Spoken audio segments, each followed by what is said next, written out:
Tu sais que ça m'est arrivé plusieurs fois. Hein. Je suis en train de parler toute seule dans le vent. Et à un moment donné, je me dis, allez, est-ce que ça filme? Et puis je vais regarder, ça filme. Oh là.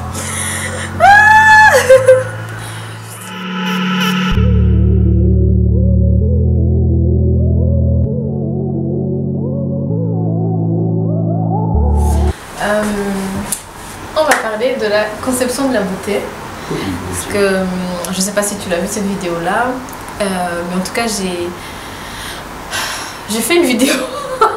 Quelle vidéo, non? J'ai fait une vidéo où je montrais mon ventre.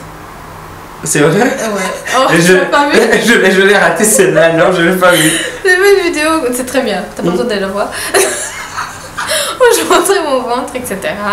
Et le but en fait c'était, premièrement c'est clair, hein, c'était pour me libérer de ça. Parce que clairement j'avais honte de cette partie-là et je l'aimais pas.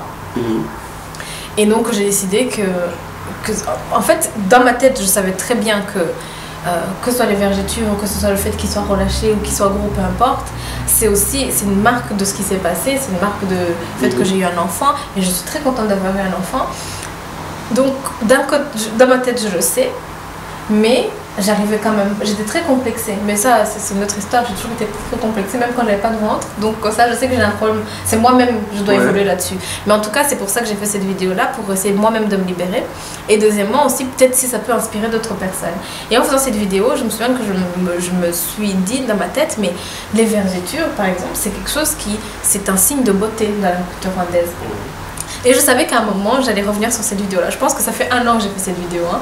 Mais je savais que tôt ou tard, j'allais revenir sur ça, sur la conception de la beauté à la rwandaise. Et donc voilà, c'est pour ça que tu es là aujourd'hui. Et que tu peux peut-être nous expliquer ce que représente, enfin, de manière générale, ce que tu as envie de dire sur la beauté à la rwandaise. Et plus particulièrement, les vergetures. Bon, voilà. Donc les vergetures, déjà en français ça sonne bizarre. Ça sonne même dégueulasse. Ça sonne dégueulasse alors que Kinyarwanda à Maribori ça sort autrement. Donc normalement à Maribori c'est un signe de beauté, mais aussi c'est une preuve qu'une femme a grandi. Quand on dit Mukungarariboye, ça veut dire que voilà, elle a attrapé les vergetures, mais ça veut dire que normalement c'est une fille qui est mature, elle est prête à devenir femme. Donc pour chez nous les vergetures c'est très beau. Et donc en tout cas, à force de grandir, entendre mes oncles dire comment une femme qui les avait était une belle femme, moi quand je le vois aujourd'hui c'est pas la même chose qu'un enfant blanc ou un pote à moi qui ne connaît pas ça, qui va trouver. Pour eux c'est un truc peut-être sale, mais pour nous c'est un signe de beauté. Nous les Rwandais, on aimait les vergetures avant que Kendrick Lamar fasse la chanson sur il a fait une chanson qui s'appelle Stretch Mark. Ah ouais? Tu devrais le chercher. Et c'est à la mode aujourd'hui. Donc où il dit qu'il aime. Bon? Oh, oui. C'est à la mode. Allez, alors. Voilà, non, il faut montrer vos vergetures. C'est à la mode et c'est une signe de beauté, mais le souci c'est que la beauté je pense que la beauté ça dépend de l'époque, parce que quand tu regardes par exemple les statuettes de Vénus, ça ne correspond pas à la... Ouais, c'est des femmes bien rondes, bien... Oui, à l'époque c'était une femme qui était en bonne santé, donc ça représentait une belle femme. Après les médias ont voulu nous vendre que la femme parfaite ressemble à ce qu'on voit dans les magazines, alors qu'aujourd'hui cette femme-là, ce n'est même pas 1% de toutes les femmes. Donc une femme tout à fait... C'est une jeune fille en fait, il y a beaucoup de jeunes filles qui sont comme ça, mais une femme, c'est-à-dire, je sais pas, qui a la trentaine, qui a eu un enfant, etc., il n'y en a pas qui sont comme ça. Non, naturellement, il n'y en a pas. Il n'y en a pas. En tout cas, s'il y en a, c'est que... C'est une petite minorité. C'est une petite minorité, donc c'est pour ça qu'on doit arrêter à se dire... Non, en fait, ce qui est drôle, hein, je reviens encore à nos mères, on trouve tout ce que nos mamans sont les plus belles. Mais il y a peu que je connais qui ont les mamans qui ressemblent aux femmes dans les magazines. Et donc du coup pour moi c'est la publicité qui nous a mis ça dans la tête, mais une femme normale elle peut avoir des vergetures, elle peut avoir un peu plus de corps sur, sur ses os et de chair sur ses os, et ça ne va pas lui rendre moins belle. Et ça, c'est la beauté physique. Mais pour moi, je pense que le caractère, la personnalité, ça peut rendre encore une femme plus jolie.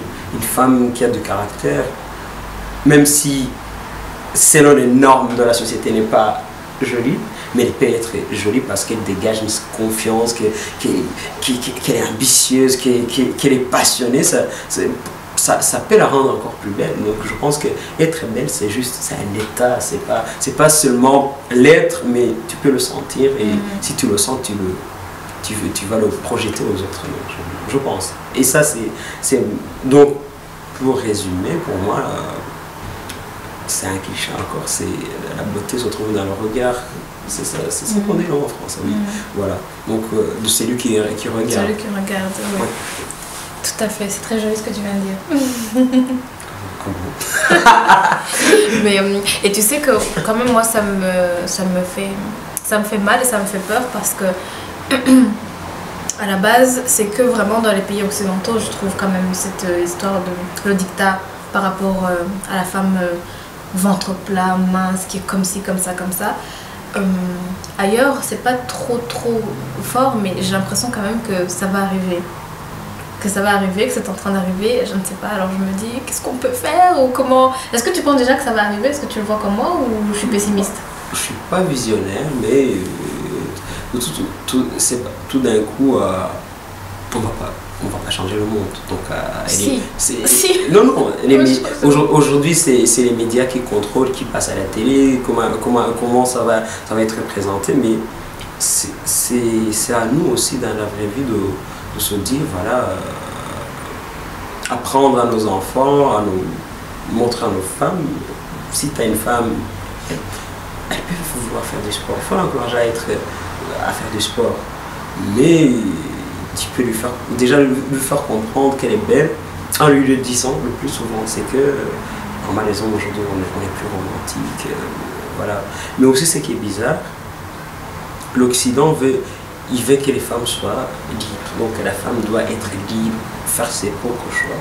Mais quand même, les médias doivent rappeler que bon, il faut préparer un corps d'été, il faut mettre des talons pour être plus sexy, il faut avoir les cheveux lisses pour être considérée belle, il faut être maquillée, il faut utiliser les produits anti-rides et tout. Est-ce que cette femme-là, c'est une femme libre, quelque part? Parce que si on lui fait comprendre qu'elle a besoin de tout ça, quelque part, elle est prisonnière aussi du média, de l'attente de l'homme ou de la société. Parce qu'aujourd'hui, une femme doit être belle, sexy, intelligente, bosseuse, mais aussi une belle mère de famille. Mais tu ne peux pas faire tout ça, tu ne peux pas être super Wonder Woman, en tout cas sauf si tu es Wonder Woman, mais tu n'auras pas le temps de t'occuper de ta famille, de faire ton travail et aussi d'être une bombe, d'une bombe qui a le temps pour le sport. Il y en a à qui ça arrive, mais c'est pas donné à tout le monde. Voilà. Donc voilà, c'est une réalité. Donc voilà, si on veut que nos femmes soient des super modèles, il faudra les aider à la maison pour qu'elles aient le temps d'aller faire le sport. Il faudra aussi peut-être faire le sport avec eux, je sais pas. Mais en tout cas, pour répondre à ta question, je ne pense pas que... Oui, ça va venir, donc c'est ça aussi la mondialisation. Ça veut dire que le monde devient de plus en plus petit, donc tout ce qui se passe ici descend vers le sud, ce qui se passe dans le sud monte vers l'Europe. Donc du coup, oui, ça arrivera, mais il faut savoir que c'est super beauté, mais il n'y en aura pas que sur 100 femmes, il n'y en aura pas plus de 10, donc il faudra se contenter de la moyenne. Et cette perte de réalisme par rapport justement à ce qu'est la femme, donc la vraie femme, elle ressemble pas à ça, et que voilà, une femme qui a un foyer, qui a un travail, c'est pas en tout cas la majorité qui seront comme on voit dans les magazines, Elles n'ont pas des coachs et des nutritionnistes qui sont derrière en train... C'est vrai, si tout le monde avait la chance d'avoir ça, bah oui, ce serait autrement, mais ce n'est pas le cas. En tout cas, cette perte de réalisme, est-ce que tu penses que c'est pas aussi lié au fait que, que clairement, on consomme non seulement les séries et tout ça, mais aussi le porno? Oh. Tu t'attendais pas à ça? Non, mais c'est vrai, non? Oui. Je sais pas, est-ce que tu penses que c'est lié ou pas? Oui, c'est lié, mais... Parce qu'avant, si les gens se contentaient d'avoir leur imagination et se contentaient en fait de regarder dans la rue, ils étaient réalistes, tu vois? C'était réaliste, ils regardaient leur soeur, ils regardaient leur grande soeur, leur mère, leur cousine, leur tante, les gens dans la rue, et donc leur enfin, c'était réaliste, quoi. Alors que maintenant, la sexualité se passe un peu seule devant un ordinateur. Oui, et en voyant des filles, très... Mais j'espère que quand même que toutes les personnes qui regardent ce genre de porno ou autres se rendent compte que, ce sont les acteurs qui sont payés pour faire ça.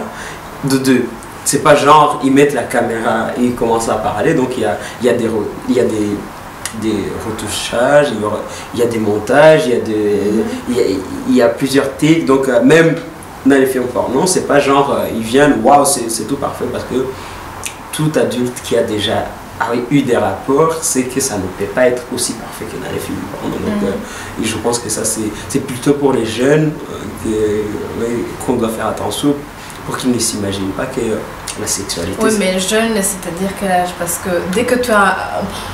Je pense que jusqu'à les gens qui ont plus de 30 ans, ils sont un peu épargnés parce que même s'ils touchent au porno, ils ont connu autre chose, je sais pas. Mais j'ai l'impression que dès qu'en dessous de 30 et moins, on y est. Donc c'est la génération maintenant, quoi. Oui, mais je pense qu'ils se rendent quand même compte que, voilà, j'espère qu'ils ne regardent pas que les porno et qu'à un moment donné, quand même, ils vont dans la vraie vie et se rendent compte que, voilà... Mais même s'ils vont dans la vraie vie, et sûrement qu'ils vont la majorité vont quand même dans la vraie vie, mais ils y vont quand même avec, tu sais, avec des attentes, avec... parce que... normalement, comment dire, de manière normale, la personne commence sa sexualité un peu toute seule, en tout cas un homme. Oui. Seul. Maintenant, avant c'était l'imagination, tu voyais une fille dans la rue, mais maintenant, comme il y a le porno, et l'imagination commence en voyant des choses, des choses fausses, parce que trop parfaites, et donc la personne qui va aller dans la rue, ou qui va draguer, etc., s'attend à quelque chose que peut-être qu'elle n'aura pas. Et je me dis, c'est là que les problèmes commencent. Et pareil, comme de l'autre côté, il y a aussi les médias, etc., les modèles pour la femme qui aussi montrent une femme faussement parfaite, ça donne... ça fait qu'il y a un souci, quoi. Oui, mais alors, qu'est-ce qu'on fait? Alors, on va pas interdire ces sites est-ce que... Pourquoi on les interdit pas, en fait? Pourquoi tu penses qu'on les interdit pas? Attends, on n'est plus à cette époque-là, donc on peut pas... Non, mais ça a l'air naïf comme question, mais pourquoi... Pourquoi ça existe, en fait? Parce que si c'était une industrie qui ne gagnait pas de l'argent, ça serait déjà fini. Ça veut dire que ça génère de l'argent, ça nourrit des familles, ça aide des gens. Donc, du coup, quelque part, c'est l'industrie de business, le business de l'industrie de porno et autres, c'est un truc qui marche très bien. Même pendant la crise, eux, ils n'ont pas connu la crise. Oui, j'avoue. Donc, ils ont même gagné plus. donc, du coup, non, on ne peut pas l'interdire, mais... Ça, je pense que ça, à un moment donné, je pense qu'à un moment donné, les enfants, il faudra les donner une éducation sexuelle et les faire comprendre, ou aussi à nos enfants de les parler, et de dire que voilà, le sexe, c'est pas ce qu'ils voient à la télé, c'est bien, si tu arrives si tout ce que tu vois à la télé, tu arrives à le reproduire, mais aujourd'hui, je pense qu'il faut qu'ils comprennent que c'est pas parce que tu vois les gens s'entretuer dans un film qu'il y a une guerre quelque part qui est en train de se passer. Donc, c'est ça il y a des gens qui savent faire la différence entre tout ce qui est fictif et qui est réel. J'espère que aussi, à un moment donné, ces enfants, même si ça stimule le cerveau et autres, se rendent compte que c'est pas vrai ce qu'ils voient.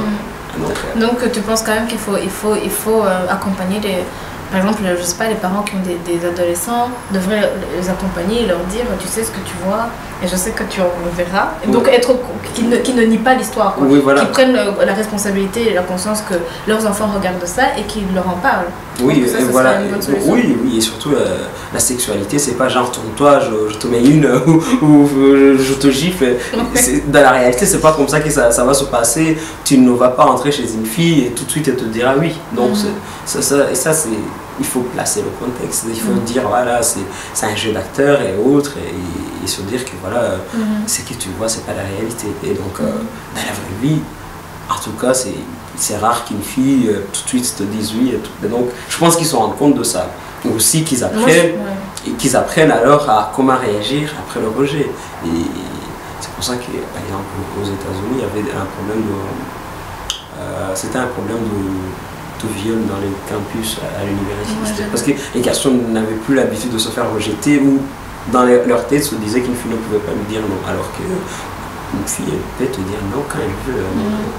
C'est ça. Mais, ouais. Et ça, c'est quelque chose de très, très, très, très important. Je pense aussi que dans nos sociétés, tu sais, tout va vite et tout. Et tu vois, on consomme beaucoup et rapidement. On va chez Primark, tu as un truc à 5 €. Enfin, et ça a l'air de rien. Hein. Mais au final, c'est cette conception que tout est accessible, que tu vois, on peut voyager de plus en plus facilement. Et ouais, et ça devient compliqué de prendre sur soi ou de comprendre que quelque chose n'est pas possible. Ou même le contraire, j'ai l'impression que c'est ça, un espèce d'enfant roi comme ça, qui n'a jamais eu de nom et donc qui ne comprend pas le nom, ou alors le contraire. Et trop de frustration, parce que c'est quand même dans une société qui est très frustrante, donc, très frustrée, et j'ai l'impression que les enfants sont frustrés tout le temps et ils arrivent à un âge adulte et ça se pète les plombs, quoi. Ça va pas, je sais pas. Mais bon, encore il faut quand même préciser que souvent on parle des problèmes qui existent, mais c'est pas un problème, c'est pas la majorité. Donc c'est ça qui est déjà, ça arrive, il y a ce problème, mais la chose la plus positive, c'est que c'est pas la majorité. Donc oui, c'est un problème.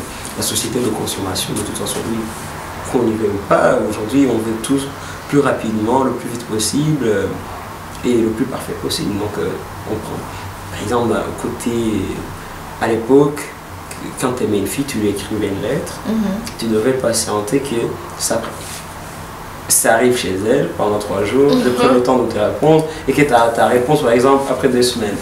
Et aujourd'hui, tu veux parler à une fille, tu lui envoies un message au WhatsApp, tu vois qu'elle a vu, qu'elle a lu, mais elle ne te répond pas et tu t'énerves. Alors qu'à l'époque, pour avoir une réponse à ta question, il fallait attendre au moins une semaine. Donc, mais c'est ça que je voulais dire, cette espèce d'incapacité à attendre un peu et que ça amène beaucoup de conséquences négatives. Oui, mais c'est la vie d'aujourd'hui. Je pense qu'on ne peut pas changer la situation, on doit juste s'adapter et espérer le meilleur.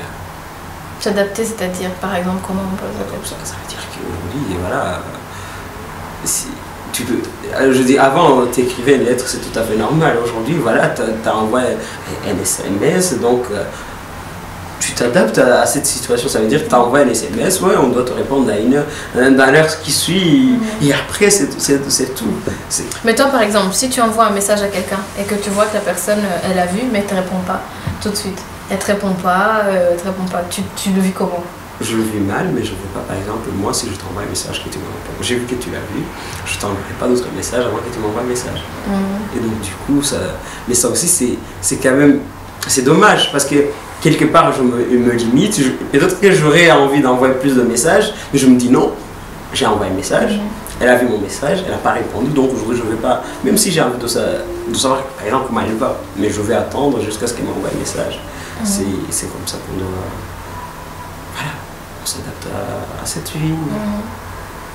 Bah, tu es très positif. Hein. Bah oui.